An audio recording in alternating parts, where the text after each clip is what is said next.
What up? What up? What up? Mic check Mondays. How we doing, everybody? Checking in. Thumbs up in the chat. Got a few things to talk about today, man. I know you guys saw that game last night. Ron, you on the line? I think I'm hearing some stuff going on your end. You over there? I'm here. I'm here. I'm here. I'm here. Yeah. Were you able to check out that game last night? Did I check the game out last night? Yeah, I checked it out. Well, you're having some sound issues over there. Well, some of the things that I took away, and welcoming everybody into the room. Some of the things I took away, man, Dallas didn't look like they were in the NBA Finals. It looked like Luka's the only person that came to play. Kyrie still hasn't woken up, unfortunately, and I think he will in Game 3. And what does Jason Kidd need to do as a coach? What's up, Darren? Ryan, you there? Yeah, I'm here. Is this better? Can you hear me now? Yeah, I hear you a lot better now. What do you think Yeah, Jason Kidd needs I to saw do? the game. I saw the game last night, man. I was thoroughly disappointed. This is not the way I wanted it to go. I'm rooting for Dallas. I still think there's a slim. Doesn't look good. Doesn't look good. There's a slim possibility we can get back in this thing. I think that Jason Tatum is being. It's even terrible because he's been playing really bad and we still losing. So I don't know. Kyrie looked like he might be hurt. Luca looked like he's running out of gas. It don't look good. Well, I think what happened last night, with Luca being the only one that was on fire, man. Like he came to play, he was making shots. As the old cliche is, it's a make miss league. That's what this series has been. Like Dallas hasn't been making his shots, and Luca was the only one that was actually knocking his shots down last night. And to your point, as far as conditioning goes, and just having that agility to continue on. I would have liked to have seen Luca in the third and fourth just say, you know what, you guys ain't got it going. I'm gonna have to score the rest of this load. But I think that he's so accustomed to getting people involved, and a lot of that is part of the fact that he doesn't have a motor like that, like some of the LeBrons, the Jordans, and even Kobe to an extent that he wasn't able to just take on the whole offensive load when he was the only guy that was offensively unstoppable out there. Until he could fix that part of his game, I think that this series has kind of uncovered a blueprint of how to just basically, I guess, wear Luka down, similar to what the Timberwolves did to Jokic, actually. Luca's not in the best of shape. It's the wrong time not to be in the best of shape. I don't think he's ever going to be in the best of shape. Shout out to Esquire, man. We see you in the building. I ain't seen you in a What while, up, brother. Esquire? Shout out to you, bro. But Kyrie, like he running out of gas. The defensive pressure by the Celtics looks like it's getting to him. We need a third, like Jason Kidd said, they needed somebody else besides Luca and Kyrie to get some offense. I don't know who that is. I know Tim Hardaway. I said Tim Hardaway Jr. I don't know. He's going to be the guy. I don't know who. I mean, Dallas is not really a deep team, so I don't think. Right. I don't think it's going to happen, man. I'm hoping if we can get Game 3 and Game 4, then we got a series. But it's not looking too good. When people were saying they were going to go to the finals, my homie Brandon was saying that, and I was like, no, they don't have enough guys. And lo and behold, they had enough guys to beat the Timberwolves, and they looked like they had enough guys then. But in this series, for whatever reason, it's not looking like that. And I don't know if it's one of the home court advantage things, or maybe this team goes as Kyrie goes too. Like, they need their number 2 to get going, to have that level of confidence to keep going. I don't know. Maybe that's one of the things, but those guys look very different from the guys that were in that Timberwolves series. And shout out to the Boston Celtics. They're playing a very good series. They're not relying on one or two guys. It's the collective. Like,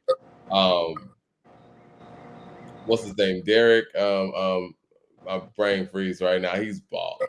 Like he's making his shots again, making shots. Luka's setting these guys up to make shots. They're just not knocking them down.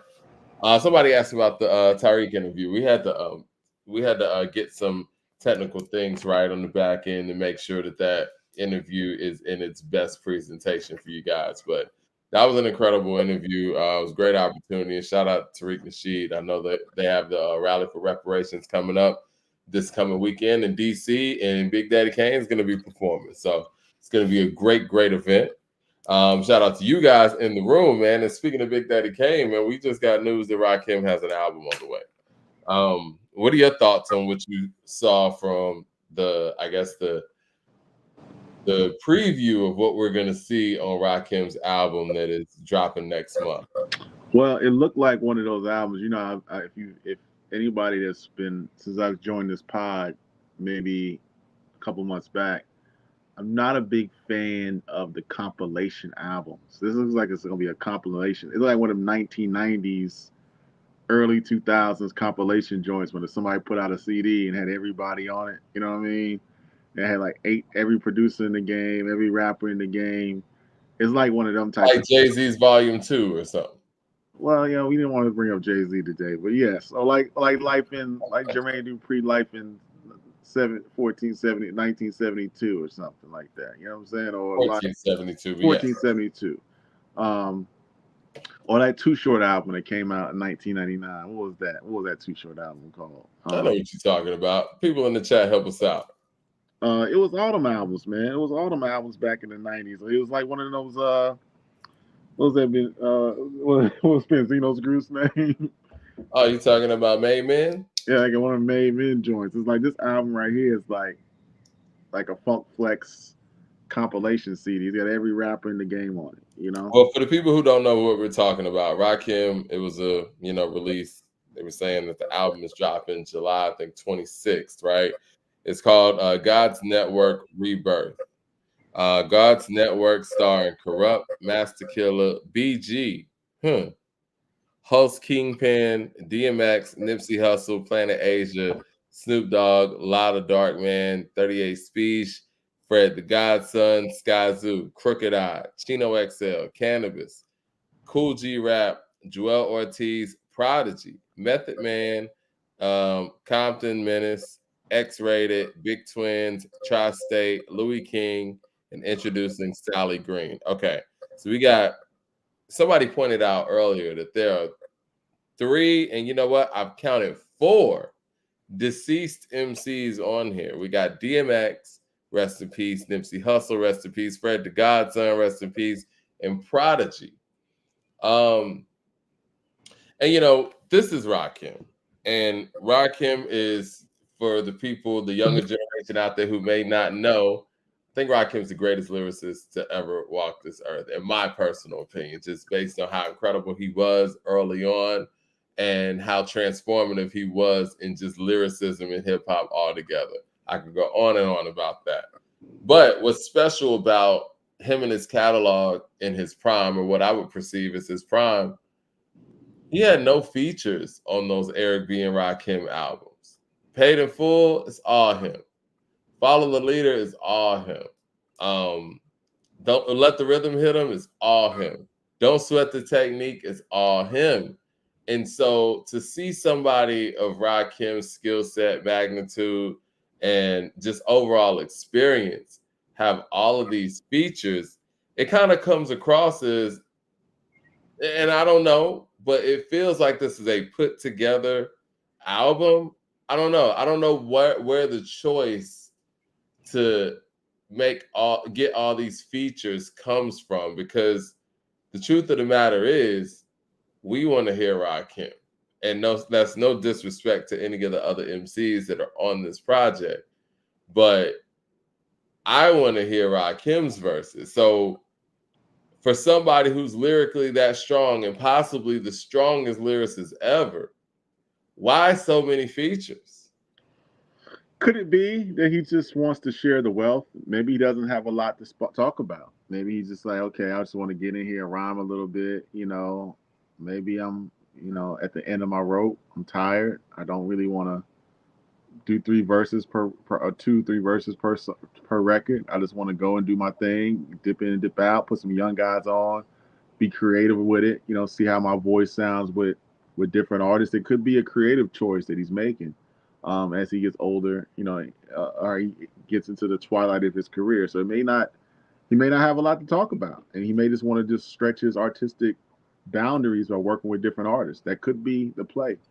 Well, for somebody like him, I would rather know what producers are going to be on this project, and if we're going to do, a compilation heavy or just a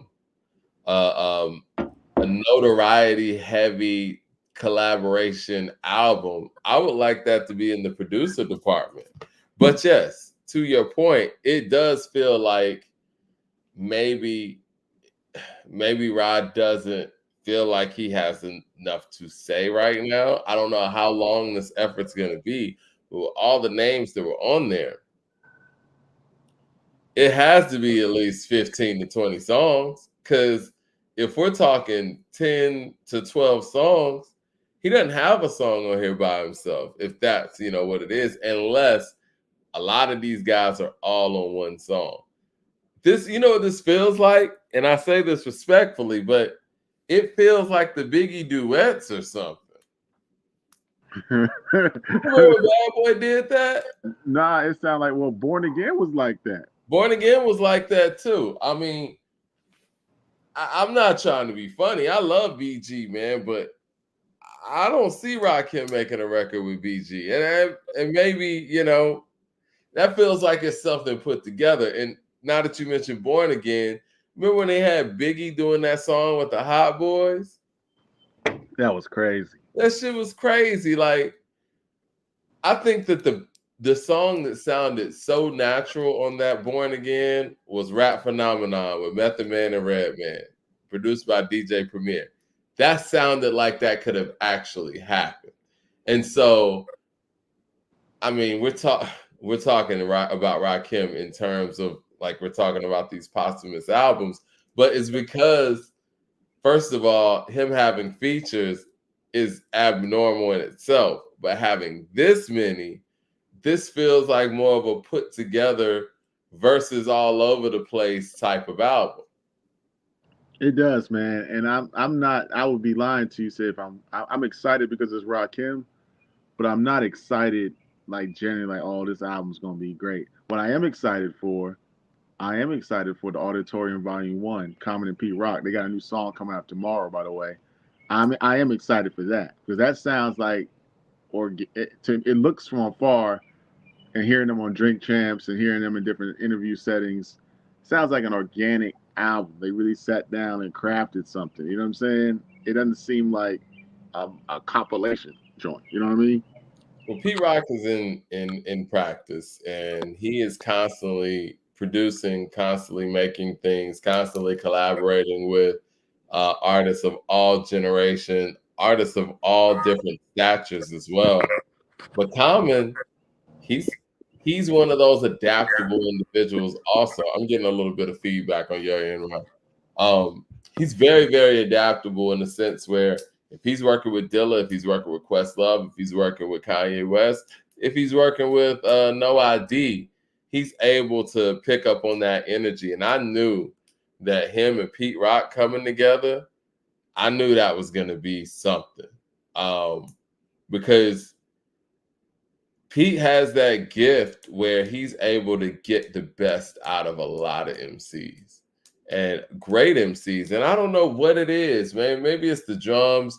Maybe it's the funk, man, because funk is one of those things, and James Brown said it in the biopic or whatnot. It's like you can't really describe funk and soul. It's just one of those feelings. And the fact that Pete is soul brother number one, I think that the intangible soul that his beats have, they make everybody better, And I think that's one of the Achilles heel of, just working with somebody like Pete, like CL Smooth did. The stuff they made together was brilliant. And it got to the point where CL Smooth is an incredible MC, but we didn't want to hear him rhyme over anybody's stuff other than Pete. Saying all that to say, Pete was able to take that energy over to one of our all-time greats in Common, and we're seeing the results of it. And when Common's saying this is a top 3 album of his, as crazy as that might sound to people, and as much as that might sound like somebody's trying to sell an album, based on what I'm hearing, I don't see how far-fetched that could be. I have this album, based on what I'm hearing, this sounds like it's going to be album of the year. And I finally heard the Rhapsody album for the people out there, and I listened to it, I dissected it, and I know you guys know that I think the Rhapsody's music can be kind of boring, but this album is dope. And I think the Rhapsody may have album of the year so far, to be perfectly honest. So far, she might have it, but I think the album of the year comes out in a couple of weeks. To be quite honest, I think so too. And see, this is the thing that this Common and Pete album has. It has singles, and I think it's very difficult for to rate albums in this era because we don't have singles in the way that we used to. Like even with Killer Mike's album, Mike, it doesn't really have that notable single or song. It's just a collection of really dope songs. And I think that when we start parsing hairs and talking about, the great albums of this era, then and start having to put them up against great albums in other eras, then those standout songs are really going to matter. You know what I'm saying? And I think that even when we're talking about album of the year, and when I speak on album of the year, I always like to look years ahead, right? Like 5 years from now, when we look back and say, boom, this was album of the year in 2024. How are we going to feel about that pick 5 years from now? And how are we going to feel about that pick in relation to what album of the year was in 2005, 2015, 1995? How does it measure up? And I think that when you start talking about those strong, notable songs, that's when that comes in and matters. Saying all that to say Pete Rock and Common have accomplished that, I feel like. I think they've put out these songs individually and they let these songs live on their own. And these songs are tough and they're going to actually operate in the scope of the full album. Oh, without a doubt. And I think what's happening is they're taking an old school approach, like you said, and going after the traditional old album rollout, right? They're putting out singles. They're doing a little interview press run. They do the photo shoot. They're dropping videos. They're talking about the album. They're hyping it up. I really think that this could be, Common said it himself. He said this is top 3 for him. I think this is going to give B a run for his money. I'm interested to see if they've got that a type of record like Go. You know what I'm saying? That can kind of hit the nightlife, you know what I'm saying? Can he do that at this stage in their career? You know what I'm saying? Can they make something that's get the ladies, can Common got one of them lady joints in them for the summer? So. Something real cool for the ladies. If he's got something like that sounds natural, sounds cool, with Pete on the production, I'm thinking this could be album of the year. I'm more excited about this one. I know I've said I'm not trying to compare them, and I know we talked about this with Leroy in the group chat today. I'm not trying to compare them, but I'm more excited about this project than I am for Nas and Primo. Because I just think that this doesn't sound. They said it's on Drink Champs. This sounds like '90s now. Doesn't sound forced. Doesn't sound like they're trying to chase something. They're making music that sounds fresh, but it also sounds vintage, if that makes sense. That's very hard to do. When you making it just sounds natural. It sounds like natural music. It's not like they're trying to scratch on the record just to scratch on it or try to say something that they said 10, 15 years ago and flip it in their bars. It just sounds like it's two people coming together, two men, two pioneers in the game that are really looking at this music and approaching it in a way that is unique, that is fresh, and it doesn't sound like they're trying too hard. So I think it's gonna be dope. And I think what you're referring to is soul, man. You know what I mean? Like it's an indescribable feeling where it's like it's not formulated, it's not, a structural thing. It's not something that you could sit down and break down on like Rap Genius or something like that.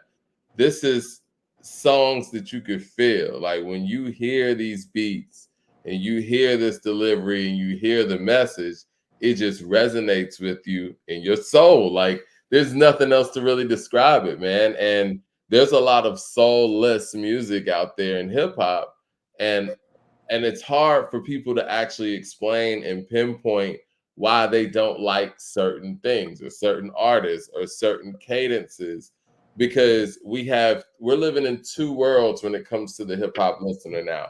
You have a hip hop listener that holds high all of the fundamentals or technical. That's where I want to go. We have a hip hop audience or a hip hop demo that holds the technical aspect very high. And then you have the hip hop listener that holds the intangible, I feel this, very high. And I think that sometimes those worlds collide, but right now where we're at, I feel like those worlds are in two totally different places, especially when we talk about the people who are deemed lyricists in this era. There's a lot of technicalities going on, whereas the soul is missing. And I think that this project is bringing those two things together. Common needs this too, because the last effort that Common put out, it was more on the technical end, right? He said all the right things. He was on brand, on message, but there was some soul missing, and this right here is that. And I don't want to sound like, a trapped in the 90s type nigga, because like you said, this ain't like a throwback or what they're trying to do. It's just that same feeling and those same elements that made us feel that music to that magnitude back then are updated in this music. Right. I mean, music, like I've always said this before, music's supposed to elicit an emotion, a reaction. Yeah. Is either visceral or sonic. You hear it, and it's supposed to connect with you in a way that evokes some type of emotion. It makes you either feel good, it makes you contemplate, makes you introspective. That's what music is supposed to do, and then you quantify that music. You say it's either good or bad. So when we say bad music, when you describe it, doesn't make you feel anything. It doesn't sound good to your ear. It doesn't trigger any of those type of reactions. It doesn't make you contemplate. It doesn't motivate you to go get no money. It don't make you want to go talk to no females. It don't make you want to, exercise. It don't make you want to just zone out, chill. It don't make you want to do none of that. So I think what Common and Pete are doing, they're hitting something real. You know what I'm saying? We grown now. We grown up with them, and it's not even like I said. Like I told you earlier, Mike, when we was talking offline. I don't care if these guys are 20 years old, 25 years old. Maybe if you're 25, 20, you can't make. Well, I can't say that because Nas was making music that was soulful, introspective when he was young too. So I can't even say it's an age thing. I Right. don't. I can't even put an age on it. It just sounds good. It sounds. We broke down the Wise Up verses from Common on Saturday, Mm-hmm. and it just connects. It just makes sense. You know what I mean? It just he's talking about three wise men. One came, brought him Hennessy. Other gave him a mirror, told him to remember me. It's just good stuff, man. And they seem excited about it. They seem excited. And Comment on Drink Champs was like, I want this album. I want you to start putting me with other guys and start putting me in that conversation. I want you to start talking about me like you talk about other people. And that's why I always say, and I always, and the chat's gonna roast me again. I don't care because I'm gonna keep it real. I'm gonna keep it a buck. I always say, man, we don't talk about Common's catalog like that. We did a whole show about it, but we don't. We moving people past him. You know what I'm saying? Like Eminem, moving people past Common, and I don't think you can do that. You like Kendrick, we moving people. We're not even talking about Common like that, and I think we should. This guy gave us Resurrection. Can I borrow a dollar? B, like Water for Chocolate. I mean, let's just be for real. And now this Pete Rock and Pete Rock album. This guy's got one of the strongest catalogs ever. But the media, the mainstream media, and is not he's not going to be on the cover of magazines. He's not going to. Well, he kind of is now, though. I mean, Well, no, but not for music though. Not for yeah. music. It's for other things. Then he's not going to get the Grammy push, and he's not going to be on the have a big tour. He's not going to have the big Interscope backing. It's just not going to be like that. And I'm not taking a shot for the EGOT though. It's like, so he does get awarded. We can't act like he doesn't get awarded. Well, he gets awarded, but not musically. He's not thought of. If you say top 10, most people are not going to say. Common's not going to be. If you go on the street and we took a microphone to the MOS and said, "Name your top 10 rappers," you might get some folks that say Common top 10, but you're not going to get a lot of people. Thumbs up in the chat. Thumbs up in the chat. Now, why do you think that Common doesn't roll off the tongue when it comes to people's top 10 like that? Well, some people classify him as part of Soul Aquarians, backpack rap, conscious rap. So he doesn't get that nod. I don't know what it is, man. I think he's been out for so long, and the argument would be that he wasn't never the guy. Common was never the guy in any year. So if he came out in 91, 92 to 2024, Common was never the man in hip hop. Now, whether that was media driven, or whether that was label driven, or whether that was because of his skill, he never had it down. Now, you could say that Kanye, that 2006, 2007, to about 2005 would be 2005. That could have been his year.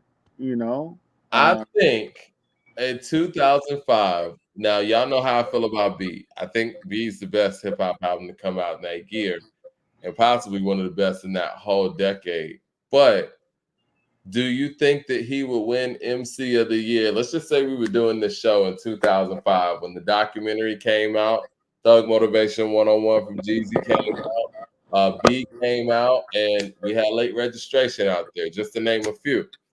Does Common win MC of the year in 05 over The Game and Jeezy?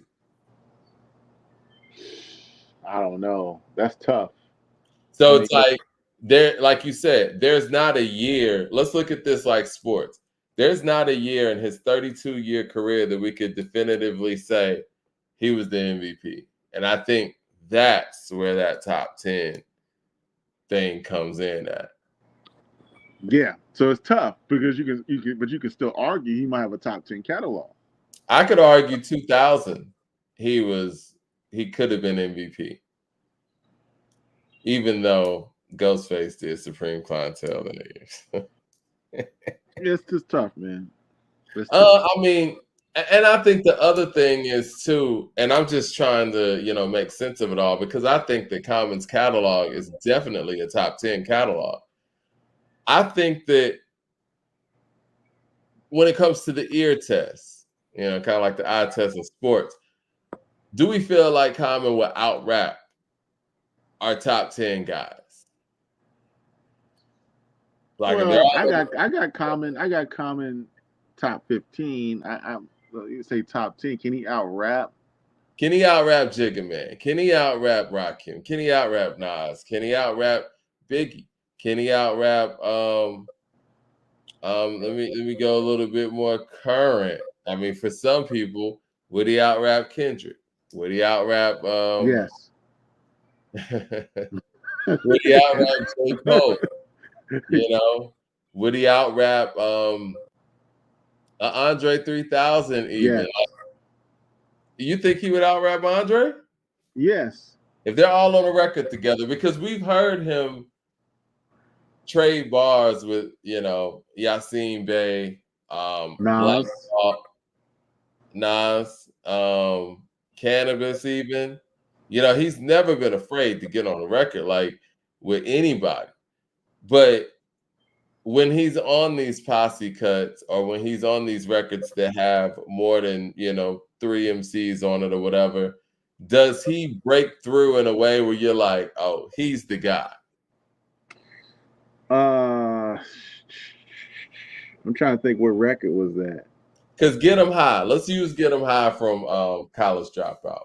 I think that Kanye tried to set him up, kind of like Q-Tip set up Busta on Scenario. Gave him the last verse, let him go. But does he have the most memorable parts on that song?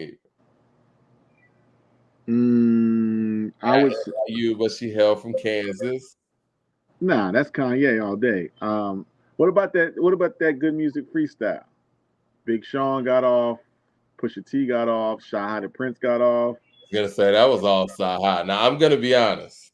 In those settings, you could hear somebody like Sci-Hi and say he's the best rapper in the room, even though he doesn't have the catalog that the other guys have. And I guess that's what I'm thinking about when it comes to comp, because we saw it with Jay all the time. We saw it with Nas all the time. Like when they're rapping with their crew, and granted, Common probably raps with better MCs than Nas and Jay did consistently. But when Jay had State Property and all those guys around, when you heard What We Do, even if Jay didn't have the best verse, you could understand, like, yo, this guy's the guy.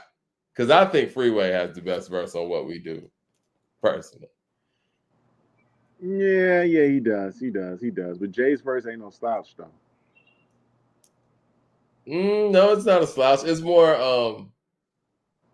flow than anything. But yeah, I mean, you could tell when he's on records, like even with him and Beans on Once Again It's On, Beans went crazy on there, but you could tell who's the better MC, right? And I think that when we hear Common with some of the greats, maybe people don't get that overwhelming thought that he's the best MC in the room. Do you think he had the best verse on Respiration? Ooh. Yeah, I think so. Really? On the Amen corner, I stood staring at my former hood. Great verse. Then my friend was gone for good. Threw dirt on the casket. And I had master. Great record. Great record. I don't know, man. Mos Def's verse is crazy too. And I think that's one of the things that kind of holds Common back in some of these conversations with people, is because they've constantly heard him on records with some of his peers, and people may feel that some of his peers are better MCs than he. Well, I mean, let's take the skill. I mean, you can say he's better. Like hell, you can make an argument that Jadakiss can rap better than Common, but does he make better music than Common? Okay. That's what I'm saying. Yeah, so it's a different type of thing when we evaluating these MCs. Yeah, bar for bar, you know what I'm saying? You might have Jadakiss that can flow better than Common, right? But does he have a better catalog than Common? And you cannot. I can't say Jadakiss is better than Common, no. I can't say Prodigy's better than Common, no. Ooh, wait a minute now. Well, see, there you go. But see, this is where we're at. When Prodigy has the catalog and he has the bar work too. So I can't, I think he's more versatile than Prodigy, though. You know what I'm saying? Like Prodigy couldn't make the light, but could Common make shook ones? I don't know. Yeah, could Common make Keep It Thorough? Don't know. Brian with the super chat says, did Scarface ever have a year where he was the MVP? He comes to most people's minds in the top 10 combo. That is a very astute observation. I think that Scarface could have been the MVP when he dropped The Fix in 2002. There could be an argument there. Who was the MVP in 2002? Eminem? I know I said I couldn't say his name. I wouldn't say his name on the show, but the Eminem Show, it's a very good album. It sold a lot of records. I think it's the highest selling hip hop album to date. And it kind of made way for the 50 Cent wave that we were going to get that next year. But I do think The Fix is the better album. I do think Guess Who's Back and My Block probably mean more in hip hop than the songs on the Eminem Show. I mean, is that, I think that, Guess Who's Back means more than Superman, right?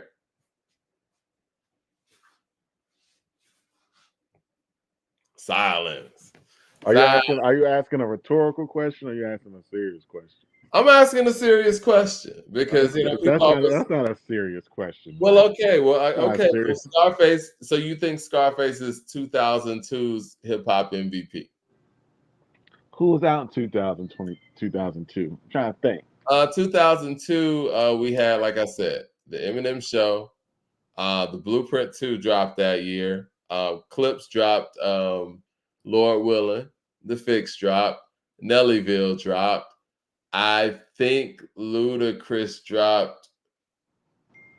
I could be wrong. I think Luda might have dropped Word of Mouth, or might have been Chick. Nah, I think it might have been his third. Yeah, 2002 wasn't the best year. Missy Elliott dropped something. So yeah, Scarface could have gotten that year for sure. I want to say Freeway might have dropped Philadelphia Freeway that year as well.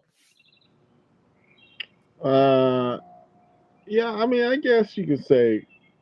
I guess Face was the MVP. And Electric Circus might have been that year as well. 2002, I remember 2002 being one of those hip hop years where I felt like I missed the 90s. And I don't know if because we were fresh out of the 90s, I felt like hip hop had really gone downhill. The 106 in Park and, Rap City stuff just felt so watered down. You know what I'm saying? Oh, Nas did drop Godson and Lost Tapes. So that could be argued as So well. Cam wasn't 2002, was he? I think Cam might have been 2002. Yeah. I think that might have been Come Home With Me, actually. But yeah, I always felt like that era of hip hop was so watered down, like the Rap Sitting in the Basement stuff. I know a lot of people love Rap Sitting in the Basement because of the basement and the freestyle section of it. But the videos that were being shown during that time period was so repetitive. The singles all sounded very similar. And then you would randomly have a DJ Honda in um who was that? Shit. You know what I'm talking about.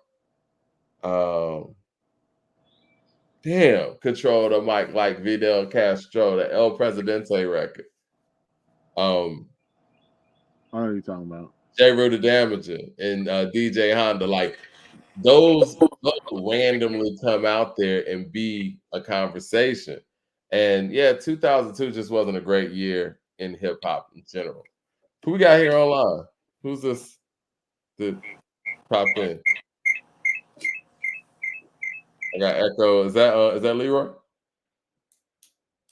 Hello?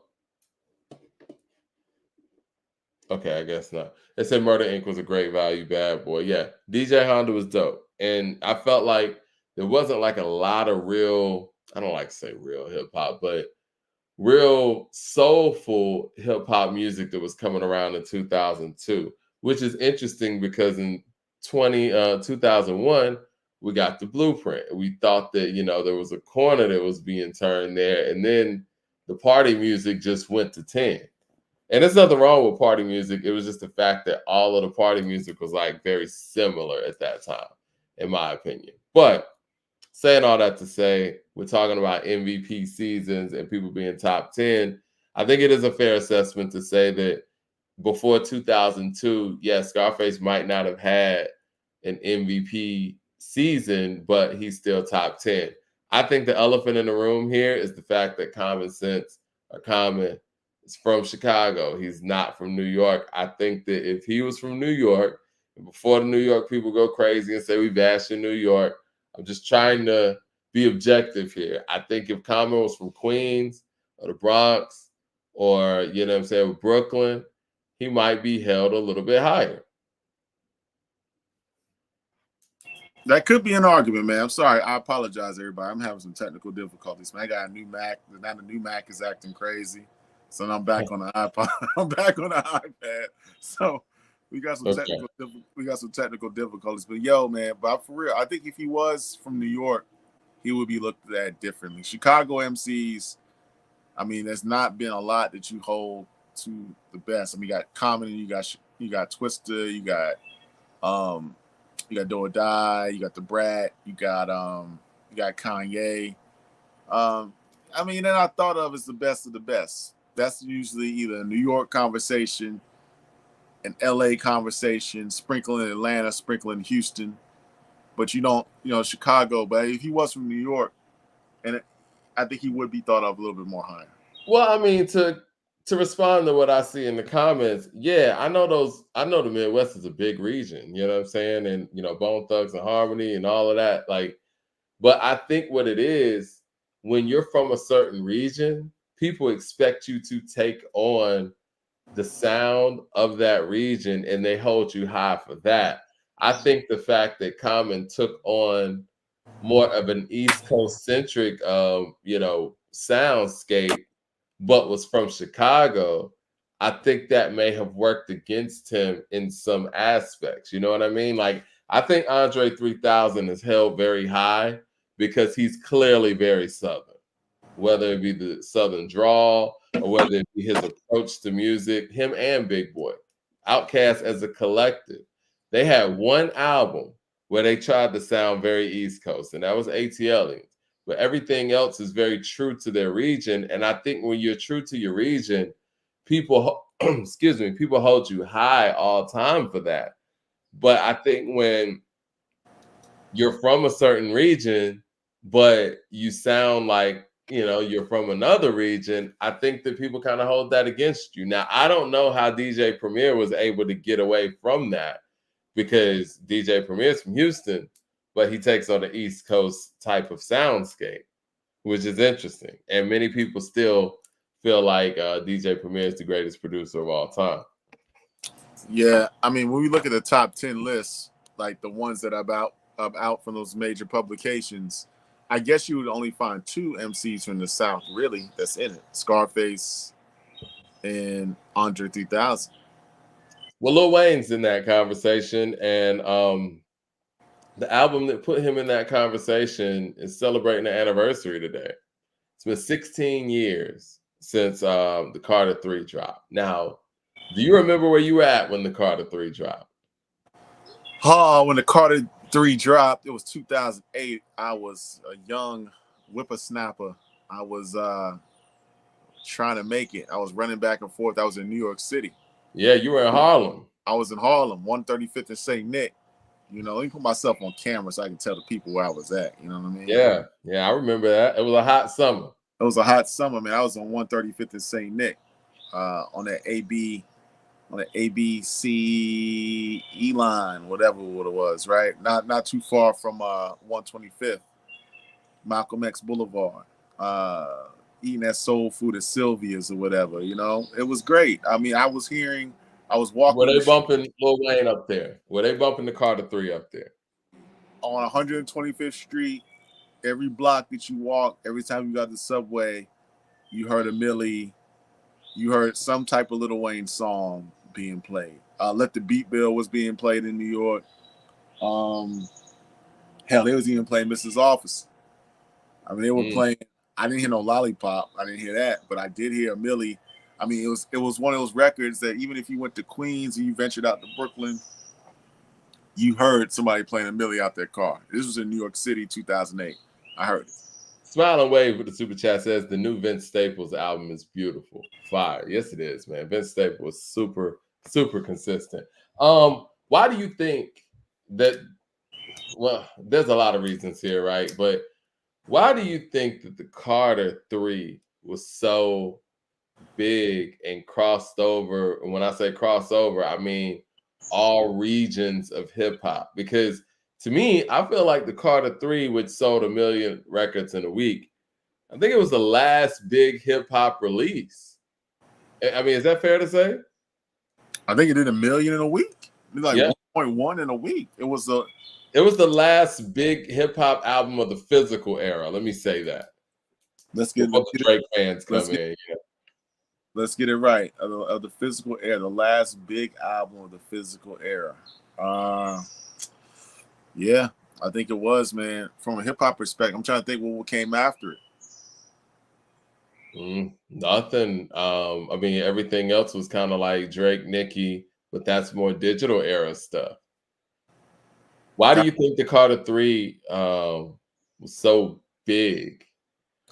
Well, one, Wayne was building up for Wayne was building up since the Carter one. You know, well, actually, since what was it, 500 degrees? 500 degrees, yeah. 500 degrees on. Lil Wayne was positioning himself to be the best in the game. He was spitting. He was doing the DJ. He was doing the DJ drama mixtapes. He was going for it. He was calling himself the best in the game. He was aligning himself. There was talk that he was going to sign to Rockefeller. That didn't happen. But he was positioning himself to be the best of the best, and he was working for it. And then he also had a media push, right? He was, sitting down with Katie Couric and say he was a gangster, Miss Katie. What's in his cup is in his cup. He was doing that shit. He had Rolling Stone magazine. He was just like an enigma. He was like a star. He was the first superstar made after 50. Because 50 was a superstar. Wayne was already a star like in the South, but to be like a mega star, Wayne was the last one of the 2008, 2000, or Kanye was becoming a superstar, but Lil Wayne was the superstar. And he had it, and he had the media, he had to win behind the sales, man. I think Wayne was viewed as more of a rock star, right? I mean, obviously a rap star, but Kanye West was a little different. Kanye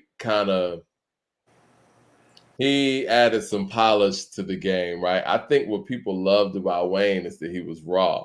And I think that those mixtapes added to that. The Dedication 2, and just his approach to how he was coming with the bars and kind of like these incoherent thoughts or just these punchlines.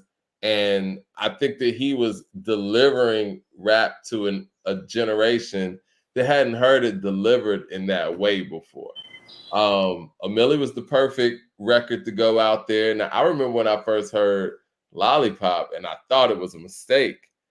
And that was actually a perfect record to put out there too, because they were able to take on crossover radio at the same time of taking on urban radio in the streets, right? These are things that, and again, I'm not trying to beat a dead horse here, but I think this is a perfect example of what hip hop artists have to do to go out there and sell 1 million in a week. This man had to put out a record like Lollipop that hit a certain segment of radio and a certain audience, and then he stayed true to his audience and hit radio with 1 Milli. These are the things I'm talking about when, Eminem was able to put out a Without Me, and that's it, and just sell records on that. Like, when hip hop artists do it, you have to kind of come with a dual package. Like you said, he was coming off of the mixtape momentum. Then he dropped something like Lollipop that, hit CHR radio. And then he dropped 1 Milli that hit the streets and everything else. And at that point, it was over. People heard how he was rapping on there, and it was like, oh yeah, it's going down. And I think that the Carter 3 is not only a moment, it is the moment that gave us the superstar icon that we look at as Lil Wayne today. And it gave us Drake, Nicki, and that whole Young Money era that came after it. Everything is off the backs of this effort. Now, regardless if people feel like it's the best Carter or not, I personally lean more towards the Carter 2, but the Carter 3 is an important moment, and it's hard to say it's not a top 10 hip-hop album of its decade. It's hard to, because it's so important. If that album doesn't happen, a lot of things are different. A lot of things are different. And when you hear, you had to be there to experience it. And most people in the chat, y'all was there. Y'all know what I'm talking about. It was just an energy. It was that Jeezy energy back in 2000, 2004, 2005, when you in the club, you in Atlanta, you see Jeezy just take over a city and just take over a whole region. You can't describe it. Or like with T.I., you know what I'm saying? Urban Legend. I'm Serious, you know what I'm saying? Dope Boys in the Trap, you know what I'm saying? When you are around that, you see it, you feel it, you experience it. When Kanye West comes out with College Dropout, and you see the shift of music happening, right? Or when 50 drops, hell, when even Eminem came in the game, you could just feel the energy shift to what Eminem was doing. Yeah, DMX, you know, like DMX, or even what Kendrick was doing, even what Biggie was doing, or even Jay when Volume 2 came out. yeah, well, you know, there was a lot of hype around, you know, when Kendrick dropped Good Kid, Mad City. So I saw the shift in what I guess people wanted from their top-notch MC. Like, the thing that was impressive about Kendrick to me was the fact that finally Interscope, who had gotten behind, you know, a certain type of rapper or the shock and awe rapper. It was the first time that we saw Interscope really get all in or go all in on an MC who was more of on the conscious side of things. You know what I'm saying? And I guess you could say there was a shift there too, but I don't know if there's enough kids out there. When I say kids, I'm talking about if Kendrick birthed enough guys that were running the game for me to feel like he changed the course of where people were going. I think he was very big for what he was doing and for the West Coast and for what Interscope initiated. But when I talk about impact or, you know, people having kids out there, I think of Future. I think of Young Thug. I even think of Drake to a certain degree, you know. But I think that when we talk about Kendrick, it's more so he showed us that, you know, people will listen to a conscious rapper and he could sell out arenas doing that. But I don't know if there's many people that follow his path. You know what I mean? Well, I don't know. The book is still being written. I don't know. I think we're about 14 years in this thing. I think that it's pretty much what it is. It's pretty much it. I mean, I don't know. It's something it's something hard to describe because you don't see any. I mean, we can see the traces of Lil Wayne and who he spawned, right? He spawned a generation. Uzi, Thug, people that say they came up off of Wayne. Kanye even had Cudi, and he had Drake, and he had Future, and he had Cole. I mean, it's a whole generation. Kendrick too. Birthed off of Kanye. So I don't know who Kendrick has birthed, but all I know is that he's done enough where people will say he's top 10 of all time. Now, that can be debated on another day, but I don't know. But yeah, I think that, like I said, not a lot of people have had that Carter 3 moment. Carter 3, and I'm not saying it's on par with these albums from a quality standpoint, but the Carter 3 is it's a doggy style moment. It's a get rich or die trying moment. And I can't think of too many more after that. I mean, you could say Good Kid, Mad City. That was a big moment. But again, the Carter 3, like you said, you had to be there. And everybody was on message with, okay, this is the next guy. And I didn't think, I was kind of on some Pusha T shit. I'm like, you know, I'm kind of like, you know, tell Hova don't pass the crown too soon. I thought it was too soon for all of that. But, you know, maybe not. We got Leroy in here? No, I mean, my phone is dead. You sent him the link? Oh, let me get that to him, man. I didn't realize your phone was there. My bad. Yeah, we'll get Leroy up in here, man. I'm sure he got a whole lot to say. Leroy's talking crazy about Nas, man. And quick things. Yeah, we all gonna get the Tariq interview fixed. The Tariq interview was really dope.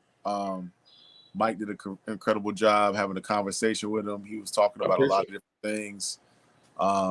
It was a good interview. It was a good interview. We apologize for things got burnt up, man. My hard drive got burnt up.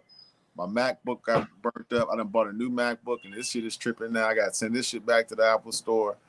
What else happened, man? Also, the Saturday's episode we had to take down because I think we, I pulled a YouTube video of Kendrick performing, and I think they might have flagged us. I just took it down immediately so we didn't want to get no smoke. But it was a dope show. We talked about the live performers, So people are asking for that. I'm editing that right now. We'll put that one back up either tomorrow or Thursday or Wednesday. So yeah. So live performance wise, I mean, who are your top 5 live performers in hip hop? My top 5 live performers in hip hop. And are we counting groups or are we just talking solo acts? We talking the whole thing. We're talking groups. We talking that I've seen with my eyes. Top 5. I would say DMX. I would say Meth and Red.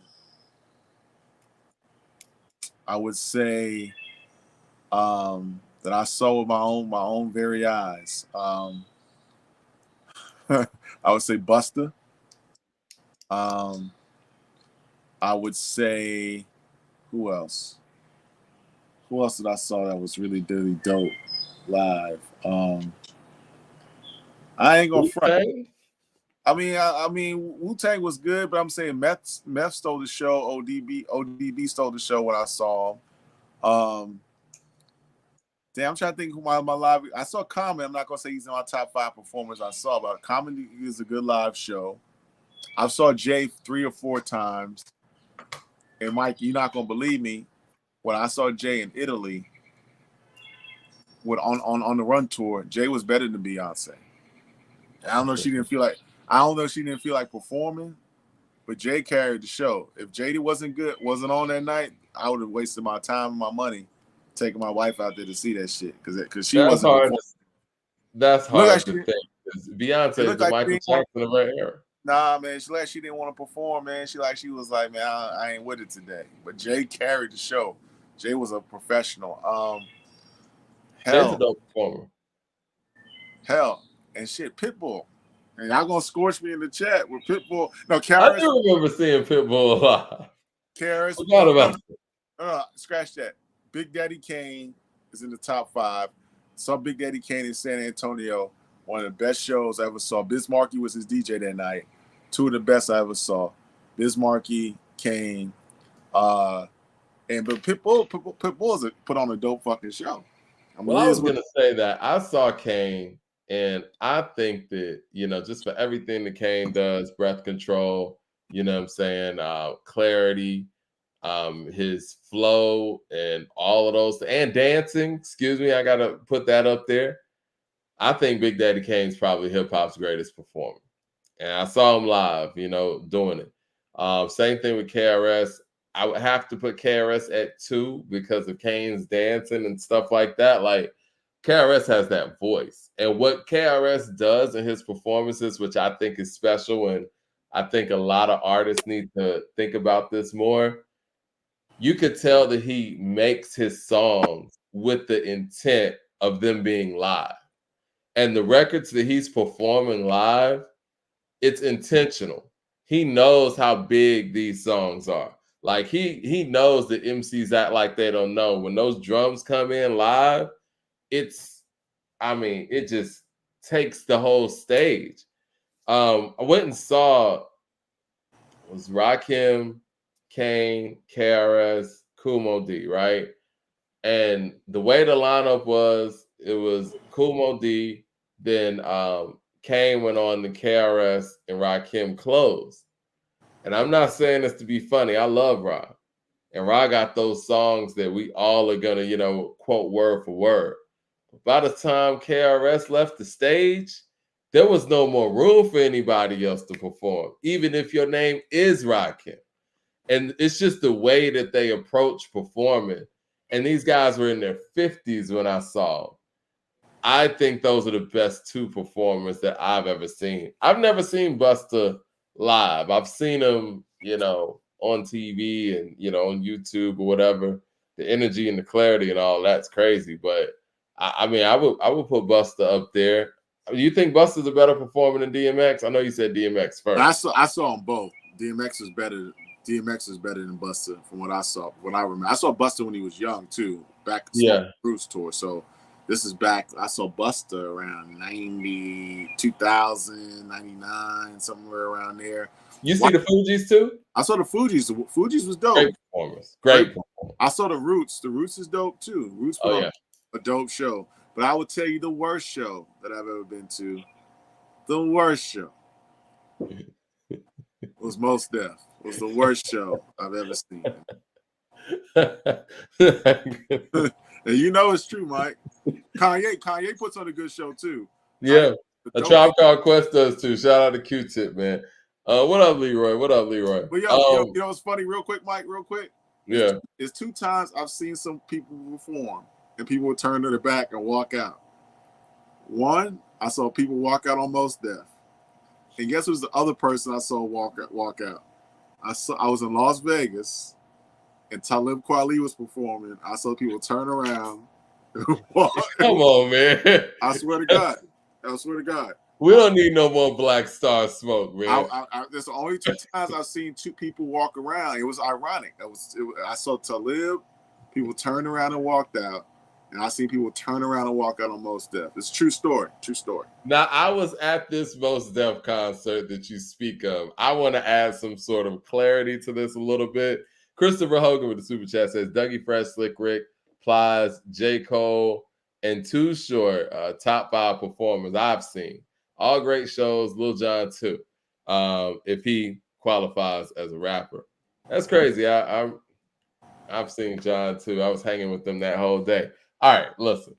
The Mos Def show you're talking about at the Tabernacle, correct? That is correct. Well, when we go out to the Tabernacle, I don't even know how we ended up at this Mos Def show. We walked in or some shit. Yeah, it's kind of a blur. But he had the bongos, like, you know how Dave Chappelle does the white people do this, black people do that. And so he was playing and just kind of chanting, and he never really got to the songs. I think that the fact that he was always trying to do like new renditions to the songs that we already knew, it didn't make for an enjoyable experience. Now, he might have been enjoying every minute of this, but us as an audience, you want to rap along, you know what I'm saying? You're at a rap concert, and you can't really rap along if he's not really, you don't know where this song's about to go. Like, I felt like when he was about to get into Miss Fat Booty, he was doing all kind of stuff and didn't even get to the verse. Like, it was very crazy. And it was like, it's kind of like when that DJ keeps spinning the same part and you're like, God damn, play the record. You know what I'm saying? And it was terrible. And niggas was walking out. You saw it. We walked out, didn't we?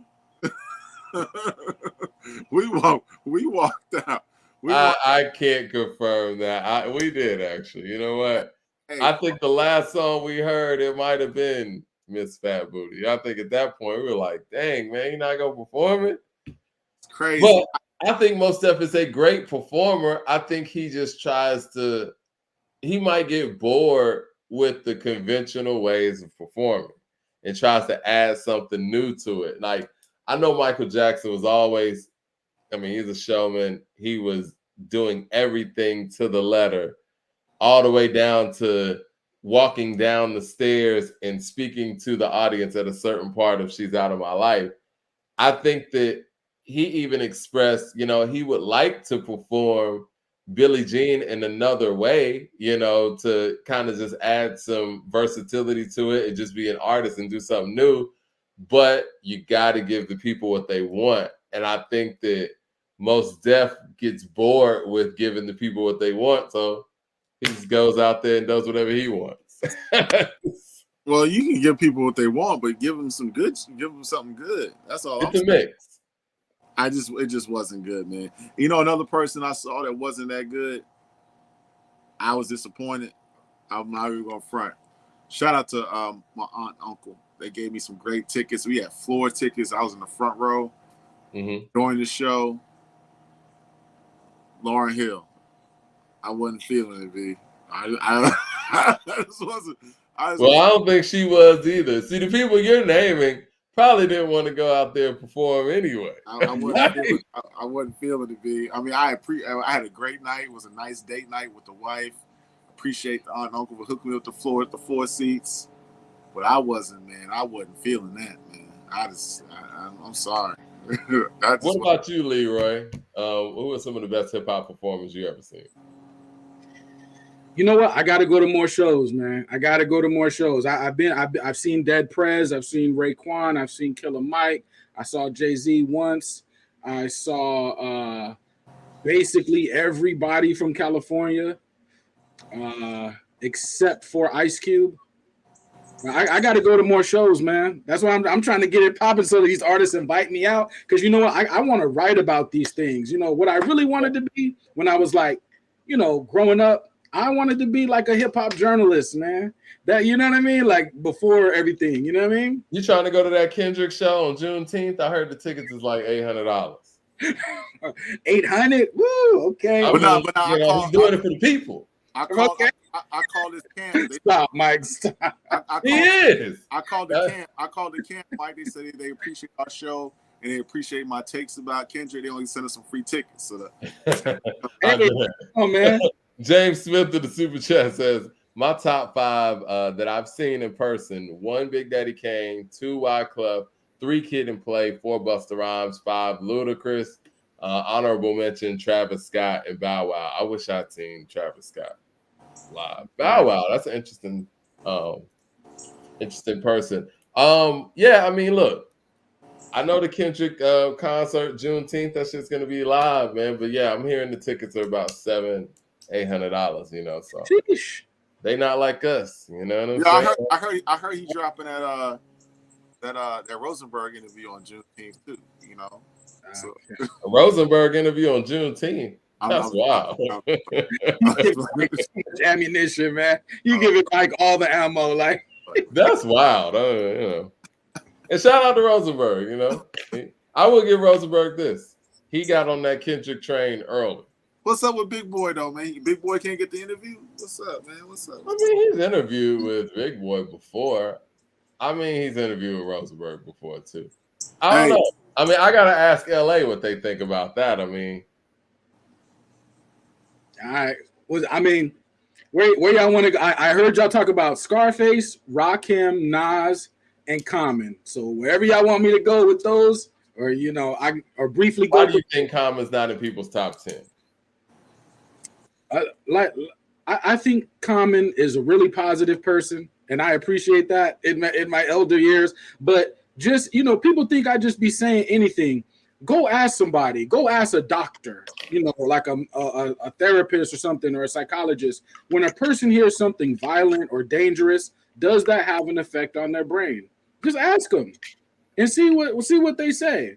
You know, violent music, and I'm not opposed to it. I'm a hip hop fan. Like, I love this stuff, but I'm saying like that type of music has it creates an energy in your mind when you hear it. Because all right, let's look at it like this, because it is entertainment, right? Would you rather see an action movie, or would you rather see a movie that might not have as much action, but it makes you think? There we go. Which one do they actually say are blockbuster films? There you go. I'm agreeing. Action. The action is going to get you up and get you moving. That's why we like the certain type of music. It gets us up and moving. Yeah, the blockbuster films are the ones that have the big explosions, you know what I'm saying? The big movie stars in it. And sometimes the movies that have the substance that might not have all of those, you know, glitz and big budget things going on, you know. Exactly. They might not, A, sell a lot of tickets, and B, they might not keep a lot of people's attention. There you go. Yeah. There you go. I mean, I'm seeing people in the chat saying Common is too soft. Common, some of them records ain't soft. Like Hungry, on One Day It All Makes Sense. When they say he's soft, what do they mean? Are they talking the Corners is not a soft record. Are they talking about his vocal inflection, or I mean, I don't know. The feeling of his music to them is soft. And they said that. I'm sorry, LP. He says the K-Dot tickets are going for $300. Wow. I mean, where you gonna be sitting at in the lawn? In the parking lot on Juneteenth. Yeah. No, we're gonna do a live stream on Twitch on Juneteenth. We're gonna comment in real time, so we have a watch party. So everybody come to Twitch. We'll do it on Twitch, and we'll be straight through the concert. You know, I was gonna go out there, but I was advised, you know, I wasn't gonna be welcome, so I didn't go. What? I'm joking. Well, look, different things hit people differently. Like I could get emotional about something that's really intellectual. Like if someone breaks something deep, a deep thought down, that could trigger some emotion. So that people react to different things is what I'm saying. So the people saying Common doesn't have an edge, to some people, Common does have an edge. Like what he does in his zone is their edge for them. It hits their mind different. So we can't say it's just all one thing for everybody all the time. It's just not that way. You know what I mean? I hear people saying Common's boring, right? What if somebody is more entertained by, let's just say, a Treach, Naughty by Nature, right? Because I think Treach is very entertaining, like OPP, Hip Hop Parade. Do you think, now we know the catalog is what it is, right? Right. Bar for bar, would somebody be wrong to say that they feel like Treach could out-rap Common? I think if they look at the flow, I would say Treach got that in the bag. Like, if we're looking at the flow, I would say technically, I'm going to start saying technical because I'm not really going to get a lot of chances to use it because I know how hip-hop is, and I'm only going to get a few chances to say technical. From a technical rhyme point, Common is using so many different devices that he is one of the best. When it comes to the topics of his songs, the conceptual writing, the punchlines, the double meanings, the scheming, everything he's doing from a technical ass point makes him a rapper to rapper. So he does check that box. But stylistically, I think Treach's flow is one of the best flows we've heard. The hooks from Naughty by Nature, come on, and just the whole like energy of Treach. You know what I mean? I think OPP is just a brilliantly written song, even outside of just the flow alone, like the concept, just how he pulls everything together in the song.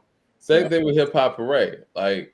You know, I got to give Treach credit too, man, because after coming with a song like OPP, you get pressure to follow a record like that up.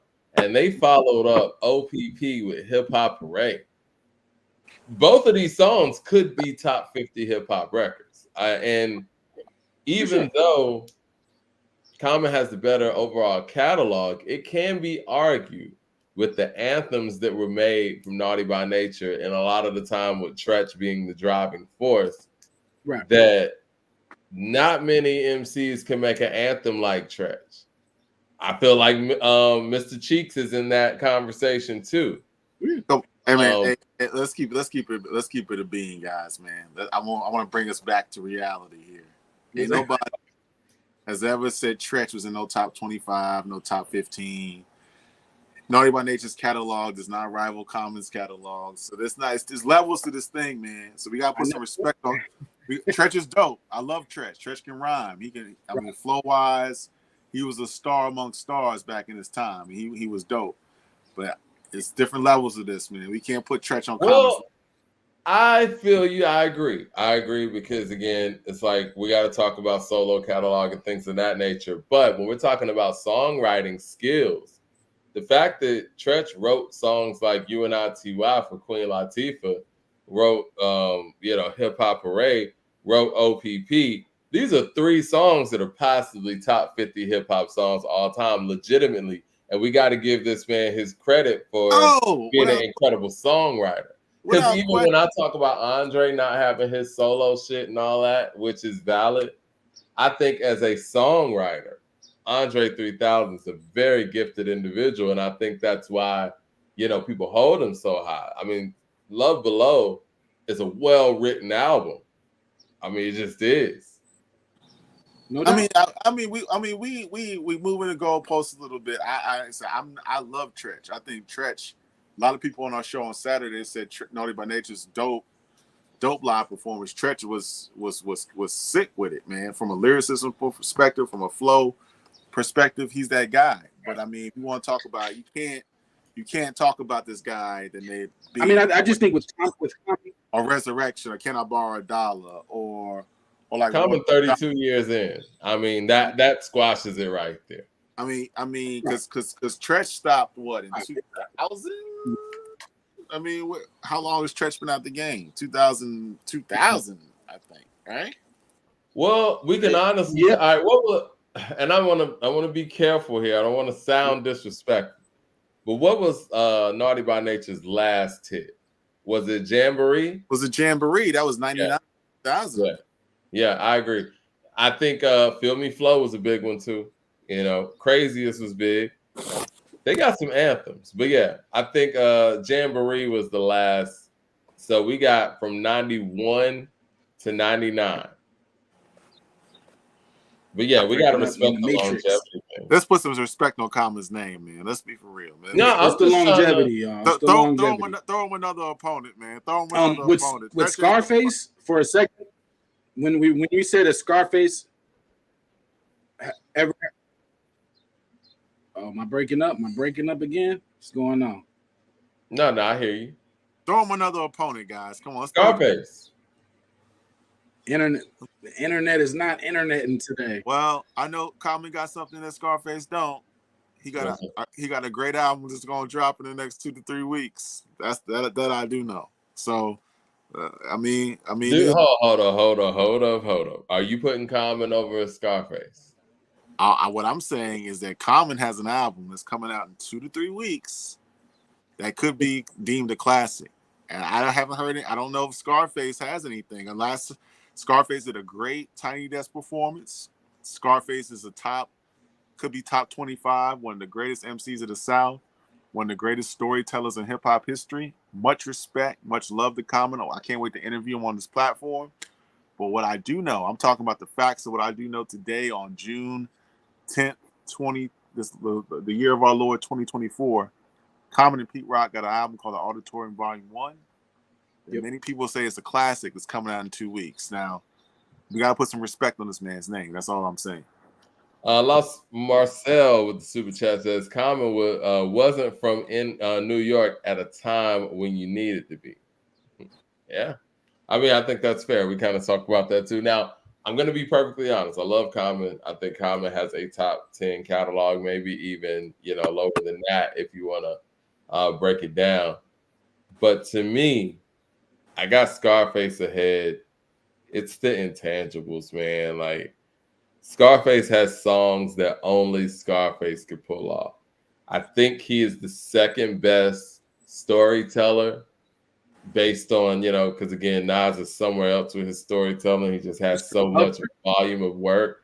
But in a vacuum, if we're talking about just storytelling skills, I still would have Face at number one because of his inflection and what he brings vocally and detail-wise and how chilling it is to the record. I didn't say nothing different. I gave Scarface all his props. I said Scarface is dope. He's one of the greatest storytelling MCs of all time, one of the best MCs in the South, period. One of the best MCs, period. But you got Common over Scarface. I didn't say. Am I wrong? I did not say Scarface. Hey, everybody, relax. I did not say that. I said Common has something that Scarface doesn't. He has a classic album that's on the verge of coming out in the next 2 to 3 weeks, and that might put him in a different space in 2 to 3 weeks. That's all I'm saying. I didn't say Scarface was better than Common or Common was better than Scarface. I just said Common has a trump card in 2 to 3 weeks that Scarface does not have. That's what I said. Okay. I mean, Common Ben had more albums. Scarface got a bunch of albums. First, let me not diss Scarface, but I would say when you live in Texas, you don't really have to spend the same budget as Jay-Z in New York or Snoop in California. He can stretch his, and I think him and Jay Prince, I think they are pretty much the power behind that movement. So a lot of times when Scarface wasn't the man in the years past, I think it's because he just wasn't spending the promo for that, because I don't think it made sense in Texas. He's going to sell his records anyway. Are you comfortable with taking Common in a versus against Scarface's catalog? Who you asking? Yeah, I'm comfortable with that. I'm comfortable. Who you asking? Scarface is either one of you guys. I'm comfortable with that. Scarface is a great MC. I feel like Common, again, technically bar for bar, I think Common got work for Scarface. I think that Scarface's albums, which I heard them all, have them all. I don't have them all anymore, but I've heard them all, have most of them.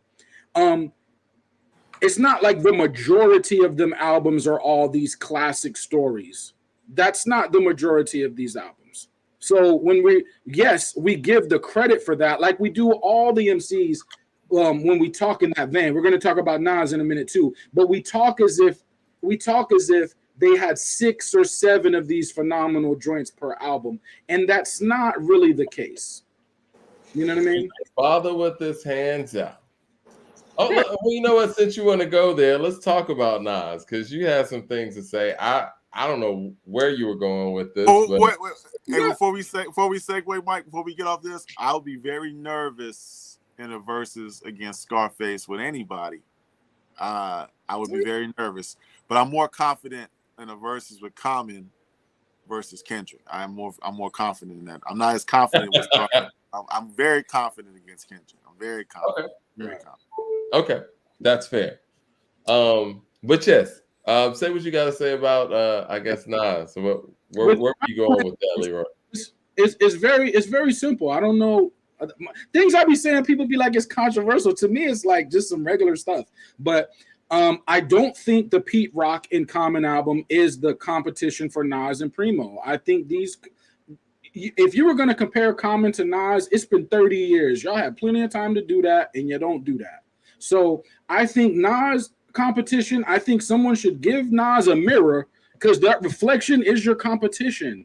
And because, you know, I've been talking about Illmatic and going beyond Illmatic, not because I wish to disrespect it. It's because even the attempt at trying to outdo it, you're gonna make something phenomenal. And the one person that I think might be able to out-rap a young Nas is Nas. Like, if anybody knows how to figure out Illmatic, it would be Nas and Primo. So I think that Illmatic is their competition, not what Common and Primo and Pete Rock is doing.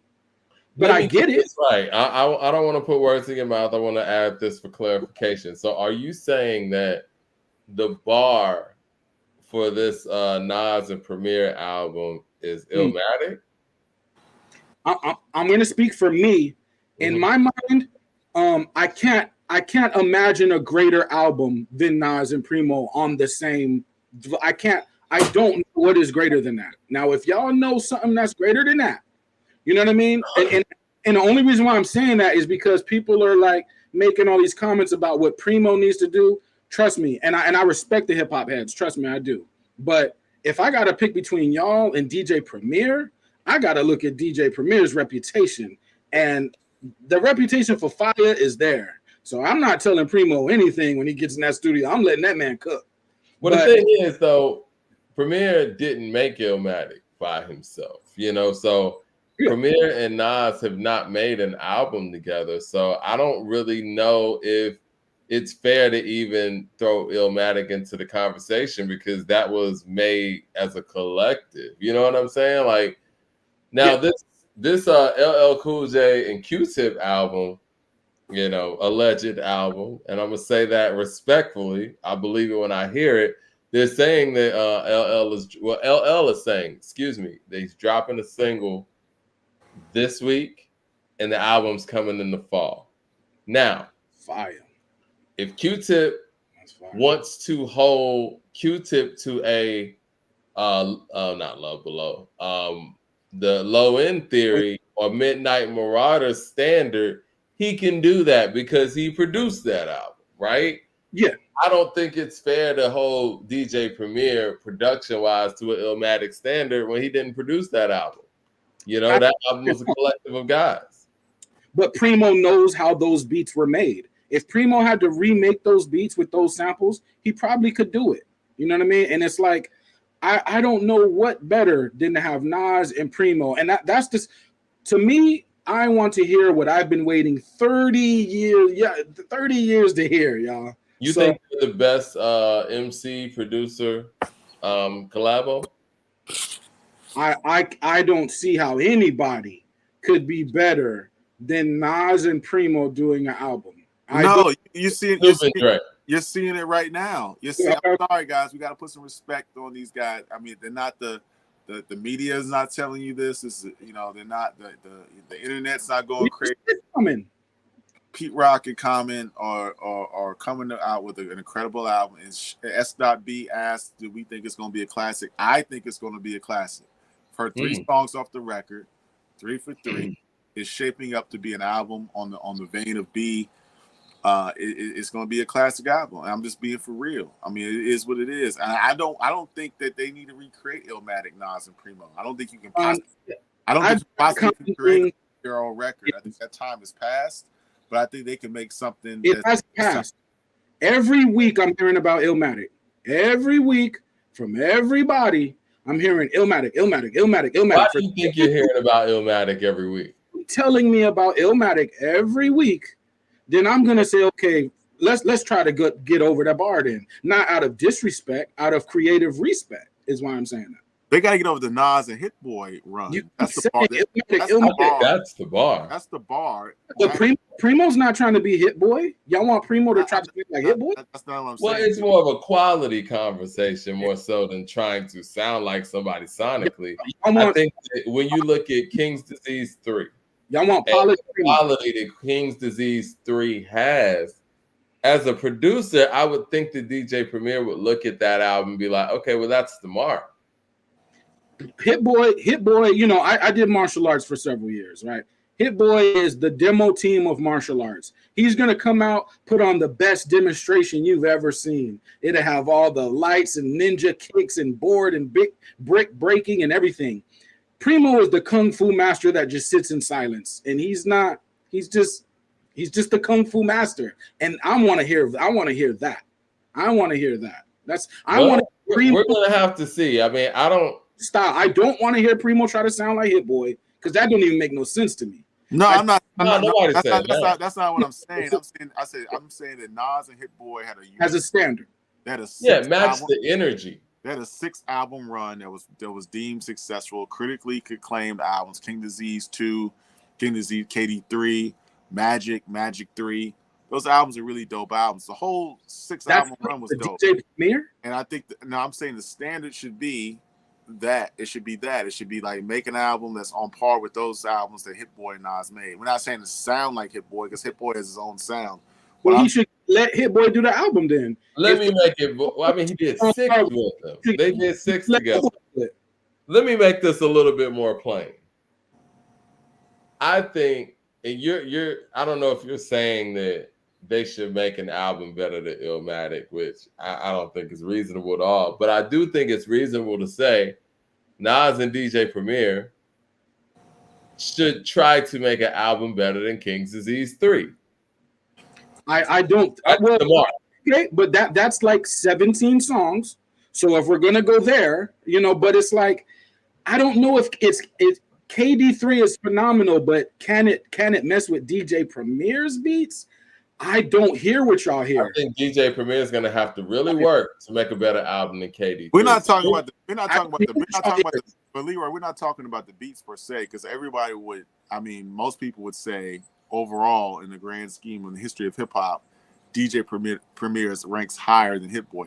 Hit Boy is a dope producer. You go for Primo to not sound like nobody else. That's not what I'm saying. What I'm saying is, can they make a good album? We're not saying better. Who's gonna sound like one? We're trying to make some. We're trying to see who's gonna make the better album. Can he make a better album than Magic 3? That's the bar for me, because I thought Magic 3 was dope. I think Magic 3 is one of the best in that series. So can he make an album better than Magic 3? And then, I think the top 3 in that series, not to interrupt you, is KD3, Magic 3. And so, okay. If you can make an album that is in the conversation of those 3, I think it's a success. Well, no, I don't think Primo can make those.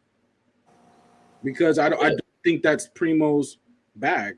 No, that's not what we're saying. I mean, I know you don't mean. We're talking about from a quality standpoint. We're not talking about make those beats. No, I don't think that's Primo's bag. Like Magic 3 sounds very polished and beautiful. Primo's very gutter, grimy. It's just not going to be that, y'all. Now, Magic, it's not going to be that either because Magic is what? Trying to sound like Primo in my ears. You know, but what I'm saying is like, if we're going to play Hit Boy games, then Hit Boy should do the album. You know what I mean? Like, I mean, he did 6 though, bro. Like, what else can we ask for? It's time to move on. More of that because I got 6, and that's not to say they're not good, y'all. That's just saying if I got 6, I got like over 50 songs. So it's like, how much more do y'all want me to? Now I get what you mean. You're telling me that you don't want it to sound like Hit Boy. You're saying the quality level it should be better, right? And I'm saying I don't think that Primo is going to sit there and polish his sounds to the degree of what a Hit Boy is going to do. So, and I also think that, and I'm putting Illmatic up there because when you got Illmatic, how many songs did Primo do on Illmatic? He did like 4, right? So 3. New York State of Mind. He did Memory Lane. Represent. So 3. What am I missing? Yeah. So 3. So 3 of them, I think he could outdo those beats. So that's 3 that I think he could outdo. You know what I mean? And I'm saying if we're gonna shoot, that's not easy. If we're gonna shoot for the, I know, but it's the guys who made it. Like Primo made those beats, Nas wrote those rhymes. Like if anybody knows how to out rap young Nas, it would probably be older Nas. You know what I mean? James Smith through the super chat says, "Define My Name is better than One Time for Your Mind." You know, I think One Time for Your Mind gets a bad rap because of the album it's on. You know, I think One Time for Your Mind on another album will probably shine a little bit more, to be perfectly honest.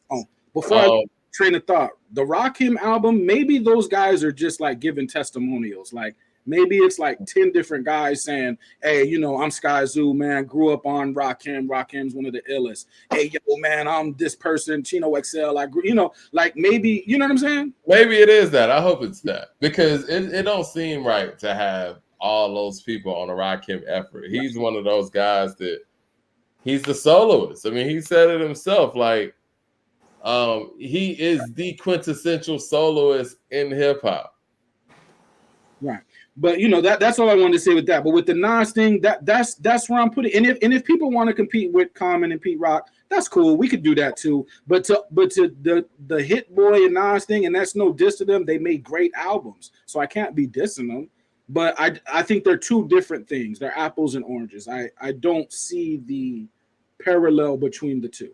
On some songs, maybe, yeah, like Fun, Magic, yeah. But a lot of what happened with Hit Boy and Nas, it doesn't. I think that's a different bag. Nas is in overtime right now. Like he don't even really have to do this premiere album. I'm not even really looking for him to do it. He's done enough.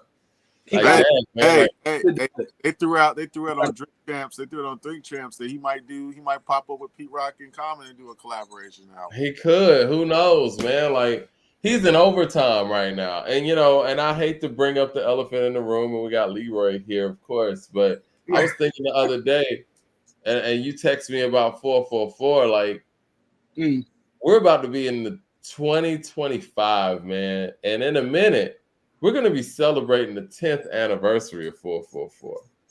I don't think we're getting another Jay-Z album. And I'm just being completely honest. Like, I don't think we're getting another one. You may not. You know what I mean? But I don't think it. I think that it was kind of a Chuck D comment where he said, you know, if you're over 40 and you're rapping about this, and this, then you need to check yourself type of thing. But I think that the struggle for MCs over a certain age bracket is, especially somebody in Jay-Z's position, right, is to make music that is real to what you're doing and real to who you are at that time, but also entertaining to the audience.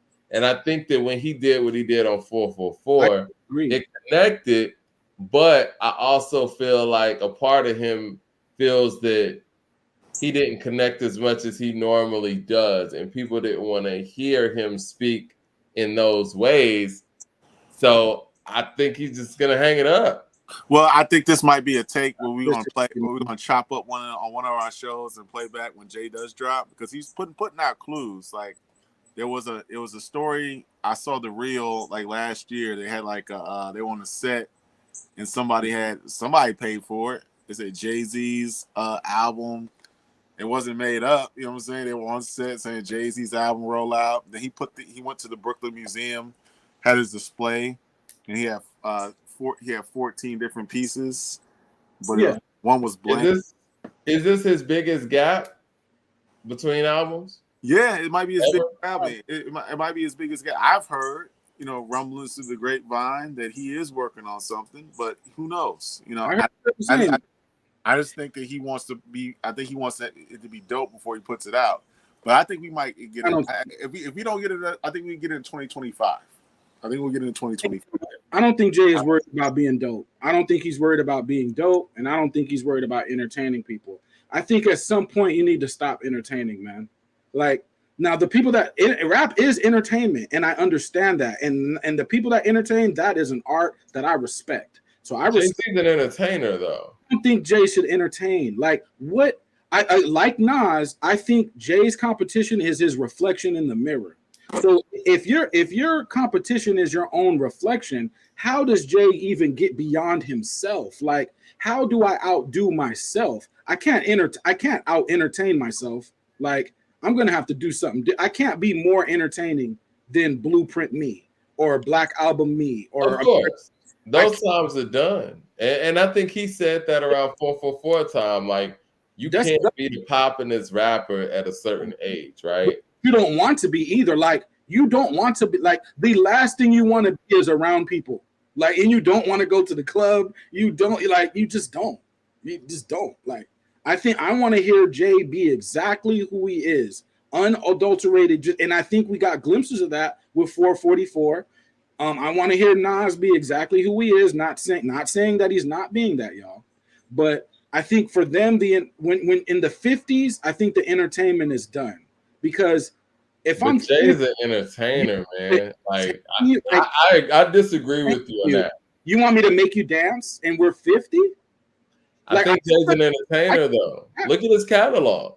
I know, but how much Jay-Z has entertained you for 25 years. So that's a lot. That's more entertainment than 99% of rappers. Yeah. So I feel like I don't think that he knows how to approach the market without having entertaining material.